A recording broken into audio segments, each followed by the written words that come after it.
No niin, hyvää huomenta vaan kaikille ja tervetuloa tähän DEFCONin aloitussessioon. My name is Mikko Hyppönen and we'll be doing the first session here talking about the history and evolution of computer viruses. I'm from Finland. I've been playing around with viruses for the past 20 years, a little bit more than that. And we are at an interesting point in history, and I'll get back to that in just a moment, and that's the main reason why I wanted to speak about the whole evolution of where we've been, where we are right now, and where we will be going with malware, trojans, backdoors, worms, viruses. Now, all those years I've been working with the same company, F-Secure, so we run antivirus labs around the world. And of course, in the early days, our operations were very small. A couple of guys in the lab, analyze everything by hand, reverse engineer the code, build detection, try to figure out how they spread. Today, all professional antivirus companies run massive labs around the world with automation, because we are, on a typical day, right now receiving somewhere in the range of 100 to 200,000 samples coming into our systems. So obviously we can't keep up with normal human power anymore. But we'll start from Brain. So this is Brain. This is an original 5¼ floppy disk infected by Brain.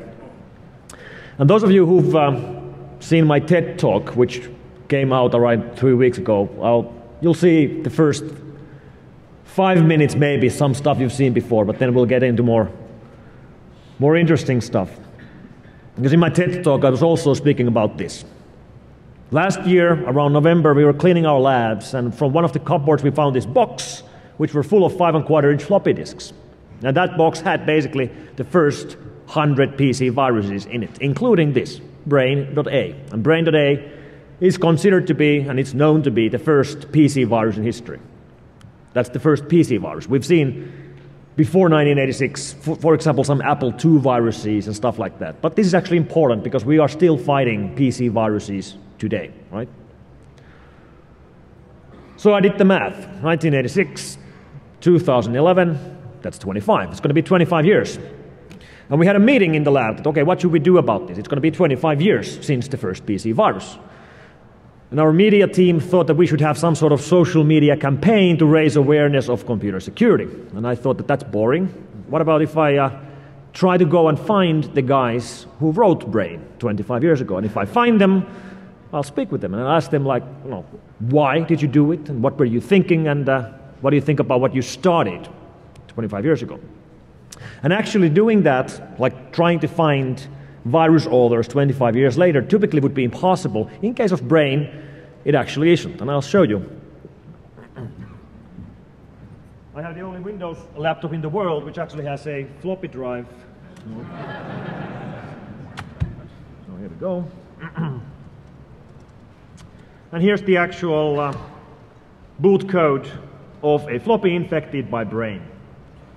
So if you just take a closer look, you'll see that inside here, actually let me zoom so I can draw, right about here you'll see text, right? Welcome to the dungeon. 1986, Basit and Amjad. And Basit and Amjad are first names. They are Pakistani first names. And then there is a phone number and a street address.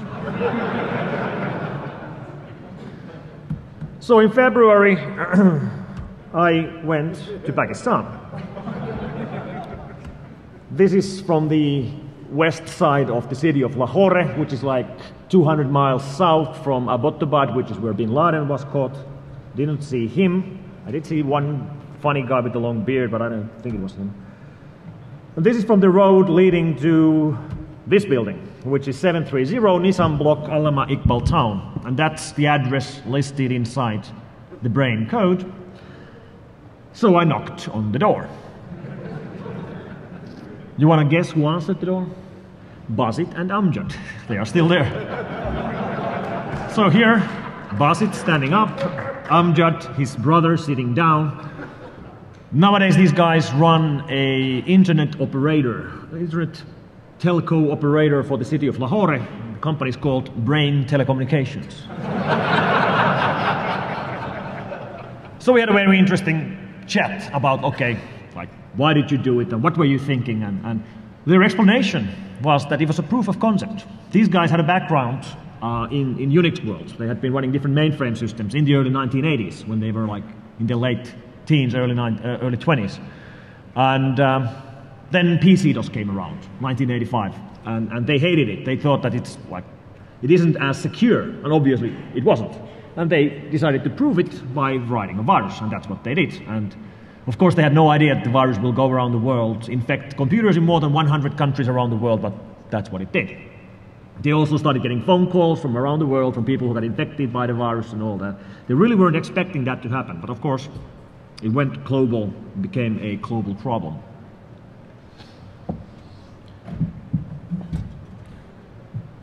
Now, viruses like this were, Brain was a very typical example of the early viruses we used to see back then. The motive wasn't anything very concrete. These guys wanted to try something out. They wanted to do something that would replicate and go around the world. And of course, around those days, 1986, 1987, 1988, viruses like Brain and Stone and Cascade and Yankee Doodle were all basically the same thing. They were spreading on floppy disks, infecting boot sectors, so you would have infected floppy inside your computer, you boot from the floppy, you get infected, and every other floppy you put in after that gets infected as well. Or file infectors like Yankee Doodle, which would infect DOS comp files, and then when you share files, well, it spreads from one computer to another. And these floppy infectors, what we have to remember, in 1986, we didn't have networks. Normal computers, PC computers, were not connected to each other in any way. In fact, most computers didn't have a hard drive. They would typically have 2 floppy drives only, right? So if you wanted to move data around, you had to put it on a floppy. There was no other means of doing it. And that's why floppy-based infectors spread so quickly. Well, many of these viruses at the time are also, in one way or another, visual. What I mean by that is that you would typically know that you're infected.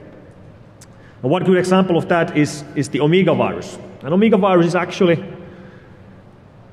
it's not important in any history books or anywhere actually to anyone else except to me. But it's important to me because it's the first virus I analyzed. In September 1991, we had a customer case of a large company, actually a telco, where they have damage on their computers and they were suspecting a virus and they sent us a sample. And I got assigned to look at the sample because around that time in F-Secure I was the only guy who would do reverse engineering and assembly language. And even that I actually had never done on PC. I had a background with Commodore 64 and doing assembly there. But, go figure, I decided to do it and printed out the code, spent a couple of days trying to go through and understand how it works and learning the interrupts of DOS system and all that. And I did it. I decoded it. I actually didn't have a spare PC I could infect at the time, so I actually couldn't run the code. I was just reading and trying to figure what it does. And one of the things that I thought it did, just looking at the code, was that it would display on 13th of the month, if it was a Friday, it would activate and display one character number 232, I believe, in ASCII chart. And I looked up the character, and that is the Omega sign. So I named the virus Omega. That's the first virus I ever named, and the name stuck. If you Google around, you'll still find this virus as the Omega virus. And that actually started a tradition. Nowadays in our company, once you've been 10 years with the company, you'll get an Omega watch, like this. So I should have named the virus Ferrari. Now, many of you will remember viruses like Michelangelo at the time, which were destructive. So one way that you would know that you're infected by a virus is that it would destroy your files. Like Michelangelo would overwrite the first 100 sectors on your hard drive, destroying your file allocation table on DOS systems, and your PC wouldn't boot. Other examples were viruses which were visual, and let me demonstrate that. So what we'll do is we'll boot up DOSBox. Those of you who've played old games will know this tool. It's basically a way of running old code on current, like this is a Windows 7 system. So let's mount some folders. Let's see. And what I have here is a collection of binaries, COM files, because if you look at the dates, 1993, 1994, and so.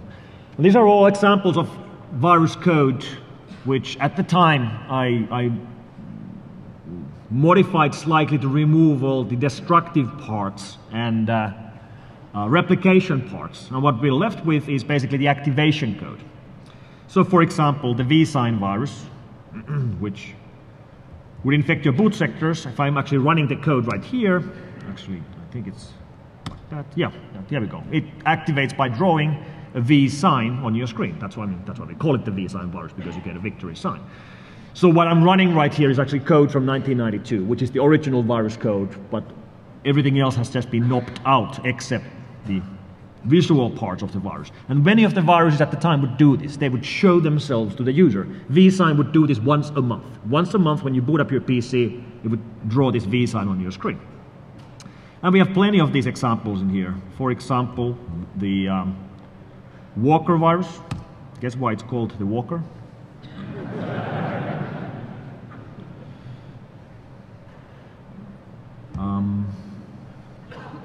Don't actually remember what the Tequila virus does. Well, it draws a fractal, and that's of course not graphics, but DOS-based ASCII graphics with colors. Alex, I think it's some sort of a demo effect. Yeah, that's pretty nice actually. Like, let's do that again. It was so nice actually. There we go. Oh, pretty nice. Yeah. You want to see more? We have, for example, the ambulance car, which is neat because it makes sound. Except, well, it says dee-da, dee-da, dee-da. It doesn't work right now for some reason. Let's do one more. Actually, I'll show you something which actually does. Well, the crash virus looks like this. You know you're infected because it looks pretty bad. But, oh yeah, this is a good one. Coffee shop, made in the Netherlands. But the one I actually tried to show is this one, actual graphics, like EGA, or maybe actually VGA graphics. It quotes someone, I don't know, Carl Sagan, I believe. So, you would know that you're infected by a virus because you would get visual displays on your screen, or the virus would play games with you, like the Joshi, which one day of the year when you boot up the PC, it won't boot, it ends in this screen, and then you have to type happy birthday Joshi, and then it continues. Well, apparently that's the nickname of the virus writer of the time. Actually, I want to go back to DOSBox and show one more example, which is a good example of a virus playing games with the user. Let's try with the casino virus. Here we go. Casino virus is neat. It actually takes a copy of your file allocation table to memory, then it overwrites it on your hard drive, right? So you just lost all your files because the file allocation table is gone. But it has a copy in RAM, right? And now it lets you play a game. You have 5 credits, and if you win, it's going to write the allocation table back to the drive, right? And if you just reset the machine, you lose, because it has already deleted the stuff. So, and it explains this in detail to the user, and it actually lets you play. And if you win, it actually does what it claims. And we can actually play this right now. We have 5 credits. If we get 5 pound signs, we win. So let's try. And that's the original code, so we might win or lose. It's not going to destroy my drive, but everything else is real, so we might win. No. 2 credits. No. Sometimes you win. I've won this game. And we lost. Oh.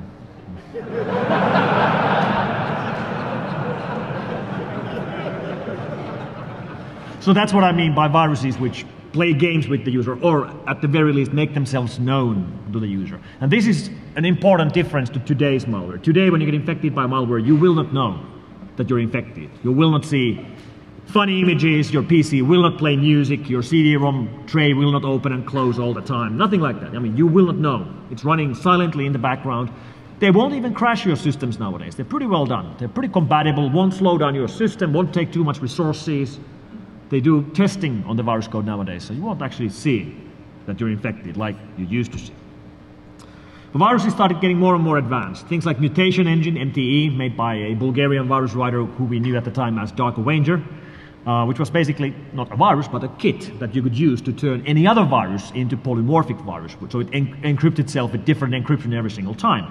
Or VCL, Virus Creation Laboratory, which actually was the first one which had a user interface you could use to create viruses. So that's VCL. You just click on the menus, you click generate, and it makes a virus for you. And this is in 1992, so pretty advanced, 19 years ago. And then comes Windows.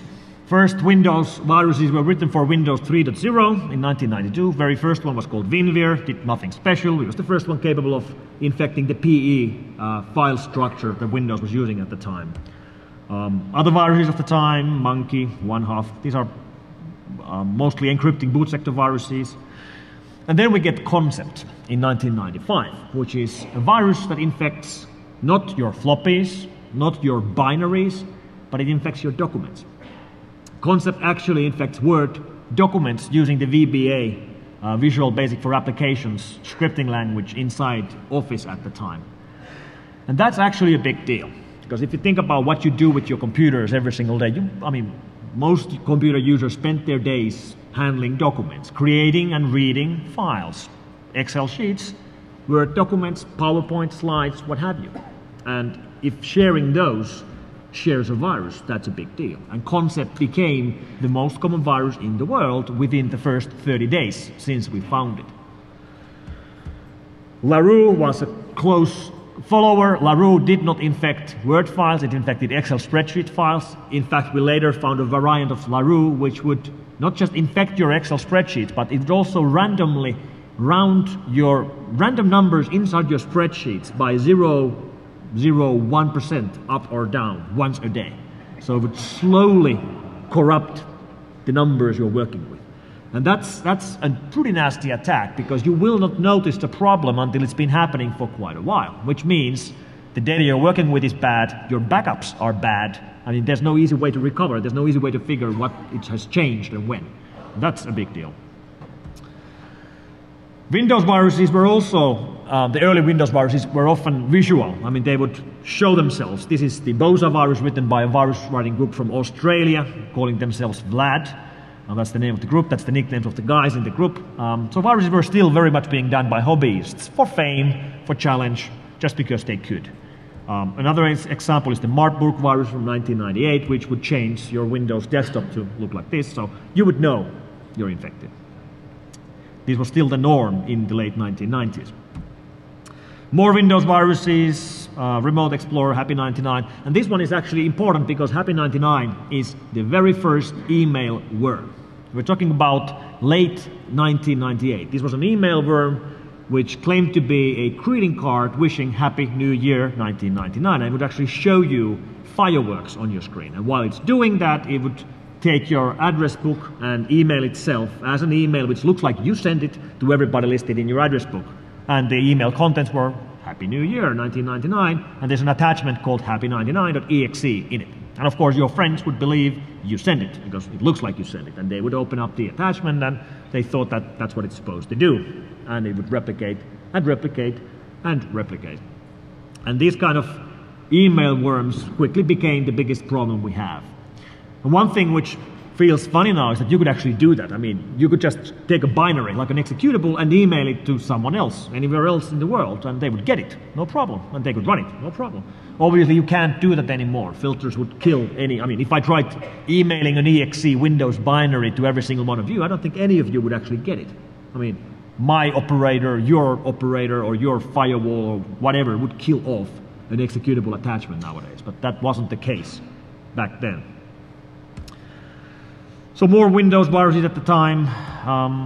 Melissa became one of the largest outbreaks in history because it combined these two big trends at the time. It combined an email worm with a macrovirus infecting Word documents. So it would send itself as an email, which looks like it's coming from you once you get infected, sending it to all of your contacts in your address book, and the attachment is not an executable, it's a doc file. It's a Word document file. In fact, it's one of your own Word document files which has been infected with a macrovirus. And this has two problems. First of all, you are going to infect your friends. Second of all, it leaks confidential information. It takes a doc file from your hard drive, infects it, and sends it out to thousands of people. And that file could be anything. It could be plans, patent applications, a love letter, who knows? I mean, anything. Love letter, this is still in the history books as one of the largest single email outbreak, and it probably will stay as the largest email outbreak, or one of them, because we don't see email outbreaks anymore. This was one of the problems which has gone away. In fact, here's a screenshot from CNN.com at the time. I'm actually here making an estimate that no, it's not going to be a big problem. Of course, I was completely wrong. It became one of the largest outbreaks in history. But there you go. Whoopsie. Anna Kournikova, I'll just pick this one as an example of the email worms at the time. Many of these would simply just try to fool the user into opening up an attachment. And Anna Kournikova was an email worm which claimed that it has an image of Anna Kournikova. And here's an example of an email. And those of you who don't remember, Anna Kournikova used to be a tennis player, a pretty tennis player. So this is the email they would send. Here you have, that's the subject field, and then the content. Hi, check this, annakournikova.jpeg.vbs. And VBS is Visual Basic Script, a Windows system which it's executable, scripting executable. And we actually had quite a large outbreak on this virus. And we had people calling our labs. I actually spoke with one guy myself, and he told me that yes, he received the email, and he heard in the radio news that it's a worm, so he knows it's a worm. And our product actually, our antivirus actually blocked it, so he's safe. But he still wanted to see the picture. Like, how could he? Basically, how could I disable your antivirus so I could just click on it? And of course, it didn't actually show you any images. I just picked this because she's a pretty girl, but when you actually clicked on the VBS file, it would just replicate further. You wouldn't actually see any images. I believe I told the guy to just, we already had web at the time. I told him to go online and find some pictures. Maybe that's the easier way out. More viruses of the time. Maybe this one is more important than others. This was one of the first Windows network share replicating virus, NIMDA, which got its name from admin, which well, that's why it's named. And NIMDA was, there was lots of conspiracy theories at the time because NIMDA was found in 2001, in September 2001, exactly 1 week after the terrorist attacks.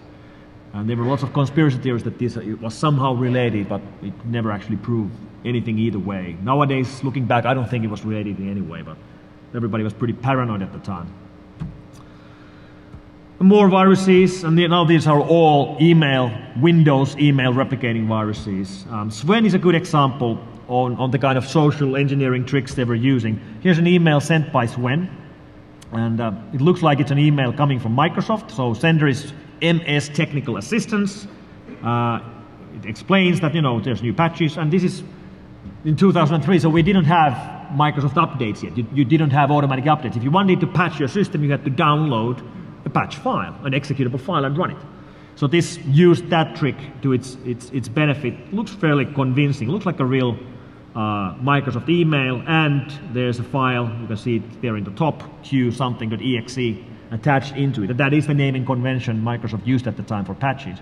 And it's especially handy because the message explains to you that this is a security update for September 2003, and it would actually get the current date. So when this virus kept on replicating for a number of years, it would always speak about the current month and the current year. If you would run Sven today, it would speak about August 2011 cumulative patch. So it felt pretty real, and that's one of the reasons why it became such a big problem. And this is also one of the viruses where the virus author was caught, a Swedish guy, was caught and sentenced for some sort of online disruption based on Swedish laws at the time. But then things started changing. We entered the years of internet worms, or web worms, like Code Red. Code Red did not infect Windows workstations. Code Red infected Windows servers. It specifically infected Windows web servers running IIS.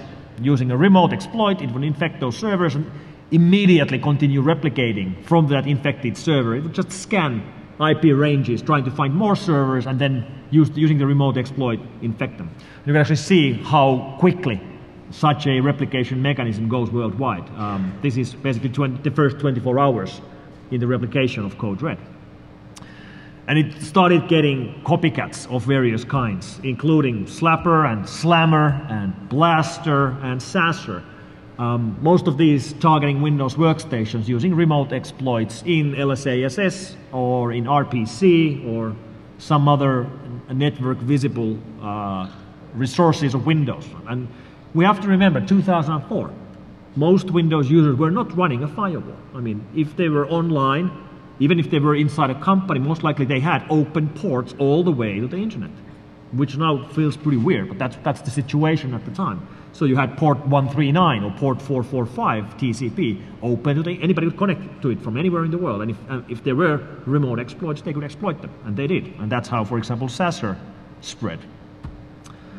So if you think about that, you have one infected PC, and it just starts scanning either random IP addresses or just one by one, like try to go through all IP4 addresses. And the IP4 addresses we don't have. I mean, we have 4.3 billion IP addresses, which is perfectly scannable. You can scan them all. Many of these, I mean, most of these weren't scanned, every single IP address in the world. And of course, they'll find empty addresses, like addresses which route nowhere, so there's nothing to infect. Or they'll find an address which has a computer, but it's a wrong kind of a computer, like it's a Mac. A Windows worm won't be able to infect it. Or it finds a right kind of a computer, like a Windows computer, but it's blocked. It's, I mean, behind a firewall or some sort of routing protection, so you can't connect. Or it's already patched, so the patch that the vulnerability has already been closed by the user. But as you can guess, if it just keeps on scanning and keeps on scanning, eventually it will find a computer which is the right kind of a computer, which is not behind a firewall, which has not yet been patched. And in that case, of course, it will infect that computer. And it will immediately start replicating further from that computer. In fact, they are now both scanning the whole public IP ranges, and it gets faster and faster. And this explains why we got these massive spreading speeds, including Slammer. It was later proven that it scanned the whole IP4 address range in less than 20 minutes from the moment when it was started. And that's pretty remarkable. In 20 minutes, all of us who were online in 2003, it scanned our computers, it scanned our mobile phones, if we had mobile phones with internet connectivity at the time. And to the end user, you would typically know that something like this was happening because you get some sort of a crash on your system. Slammer, Blaster, and Sasser, for example, would cause a system shutdown because they would remotely crash RPC or LSASS in Windows at the time. So the end user would see that there's a problem. His PC would shut down. He would have 60 seconds of time to save his data, and then it would shut down. He would reboot, and he would most likely see it again in a minute or two, or maybe in 10 minutes, maybe in half an hour. Depends on when the next time someone else is scanning his IP address. So let's think about this. You are an end user. You start seeing this regularly on your PC. You can't work because your PC keeps rebooting. What are you going to do? Well, you ask around. Like, what should I do? My PC reboots. Somebody will know that, yeah, it's a virus. All right? What should I do? Well, you should patch the RPC vulnerability or the LSASS vulnerability.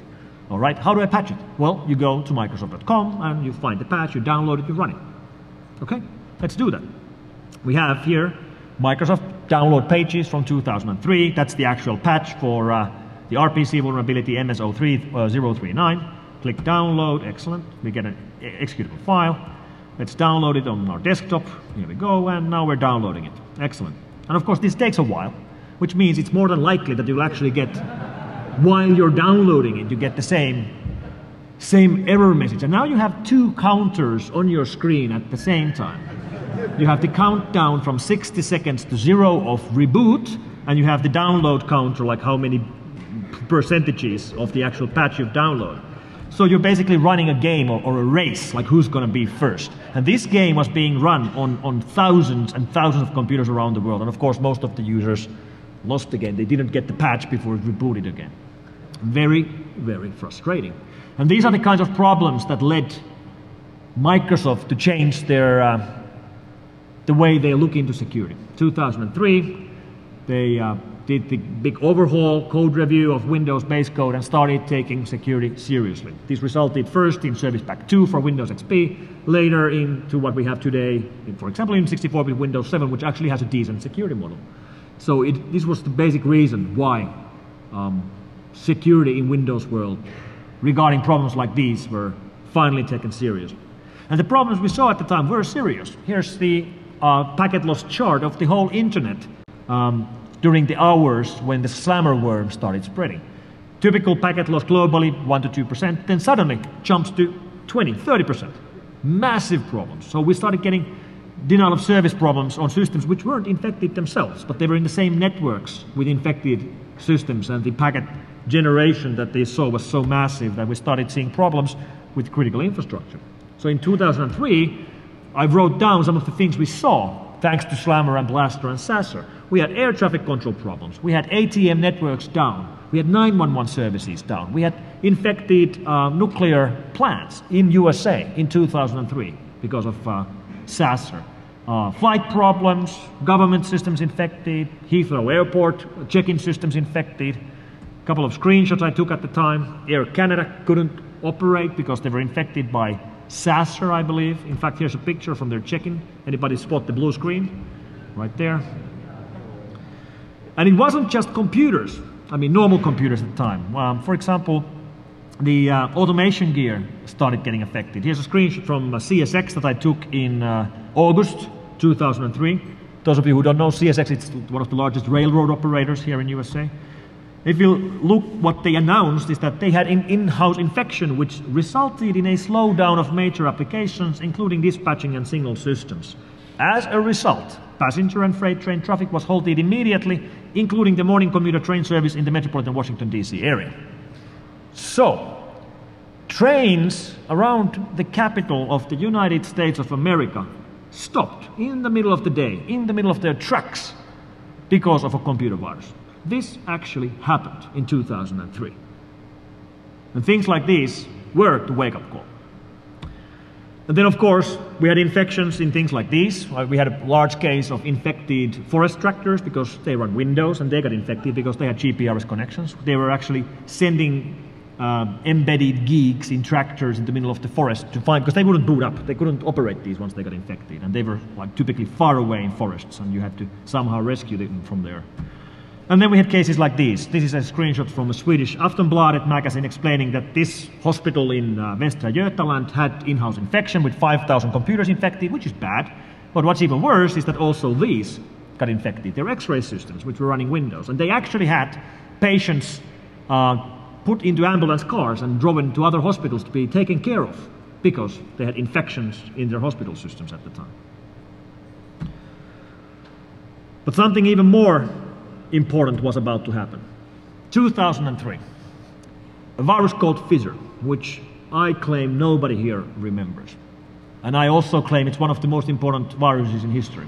Because Fizzer was the first virus we would conclusively prove that from the very beginning this virus was written for one motive only, and that motive was money.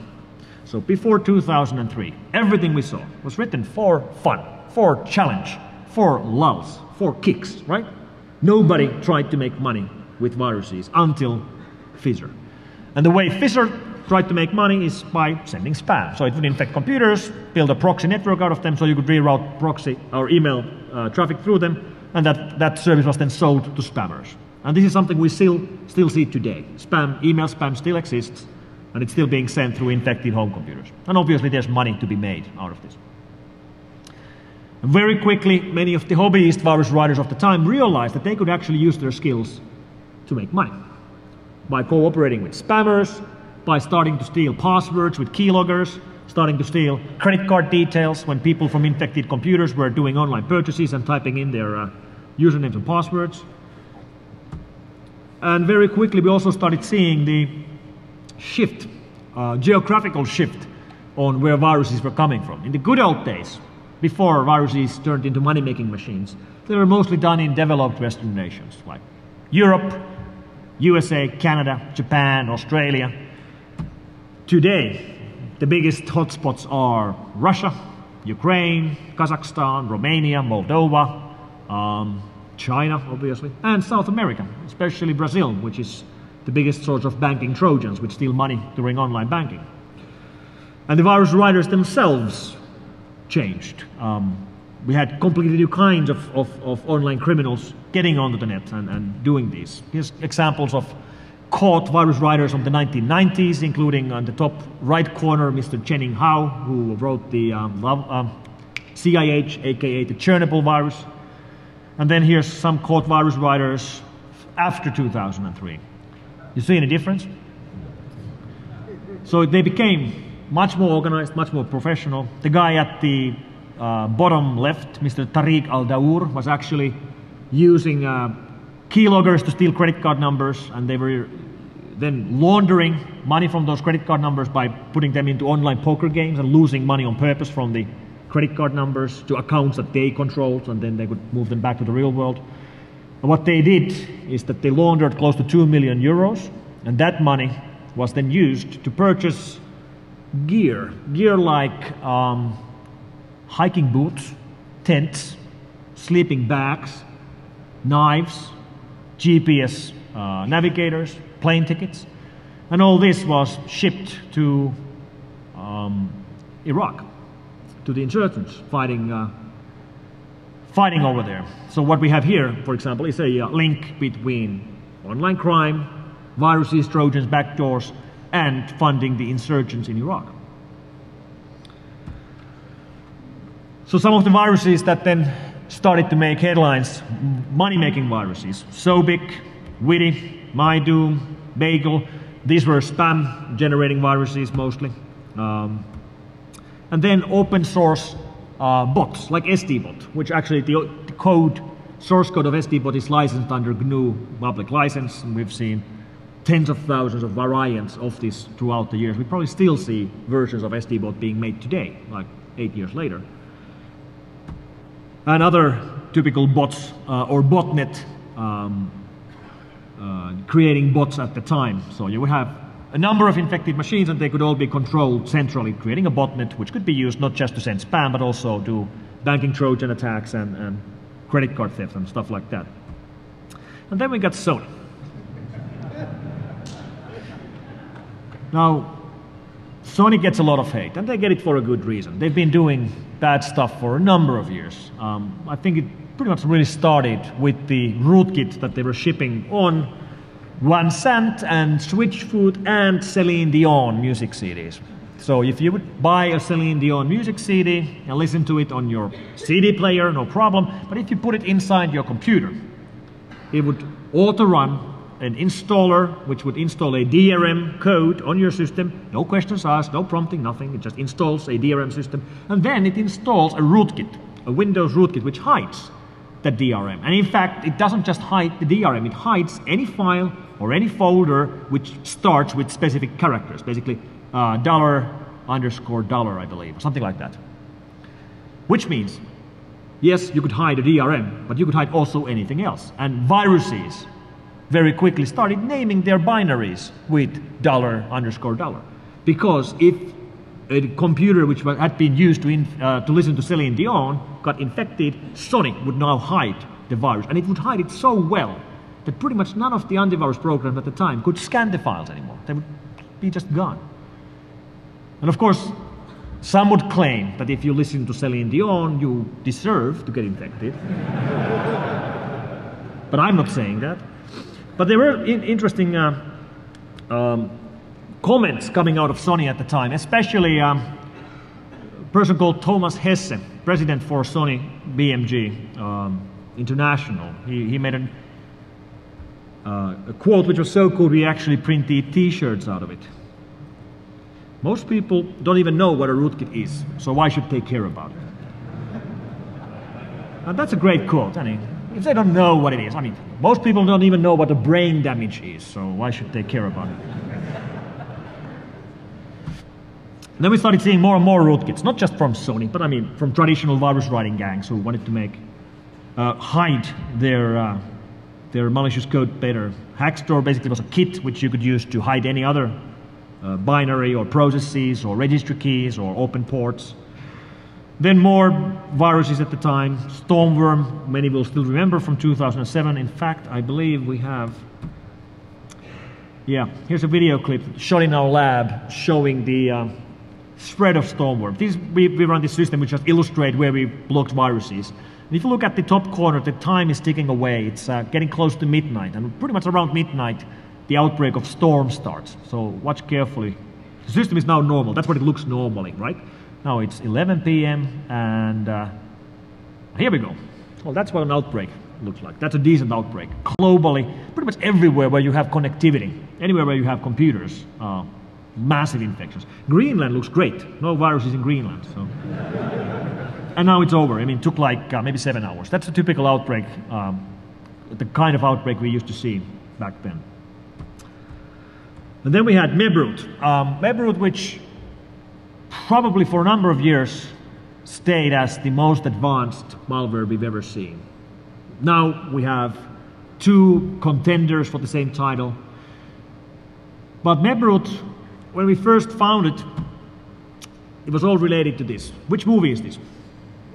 Matrix? No? Matrix 2, that's correct. Matrix 2. There actually is a Matrix. I even heard there's a Matrix 3, but I haven't seen it. What is she called? What's her name? Monica Bellucci, very good. She plays the part of Persephone in the movie. Why am I showing her? Because she's gorgeous, that's right.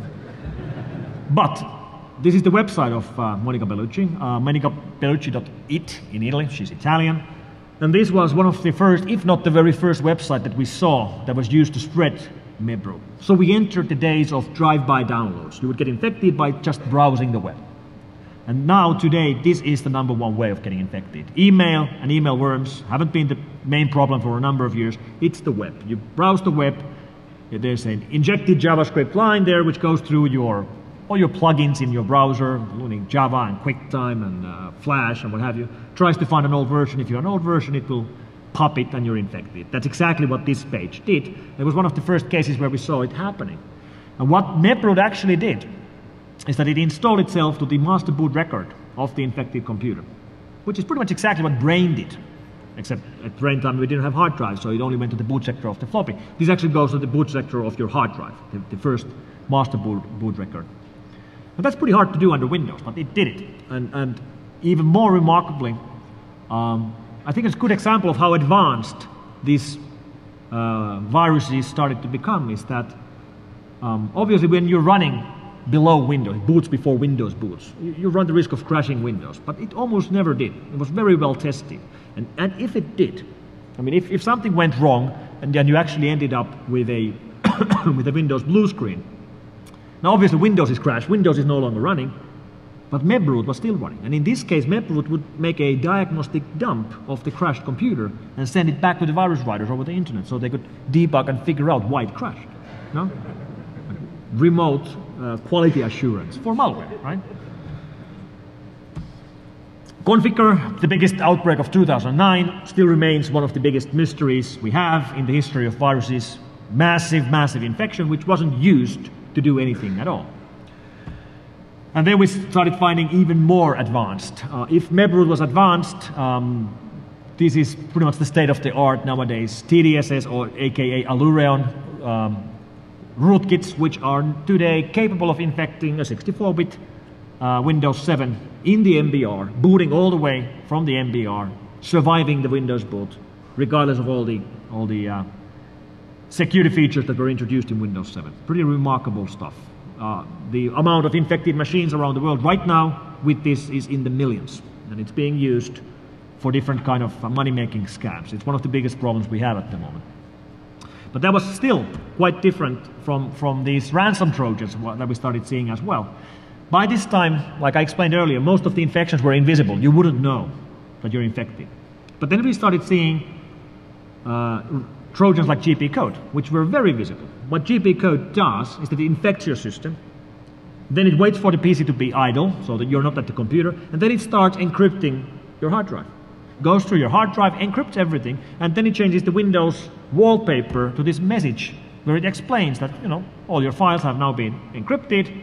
If you want to get your files back, please read the how to decrypt TXT file. And when you read the how to decrypt TXT file, it explains to you in detail that, yep, we just encrypted your files using RSA 1024 with an AES key, and if you want to get your files back, please actually email us here, filemaker@safemail.net, and send us $125 through a Ucash prepaid system, and provide this unique key, which is unique to your system, and they will provide you with the decryptor. And they actually will.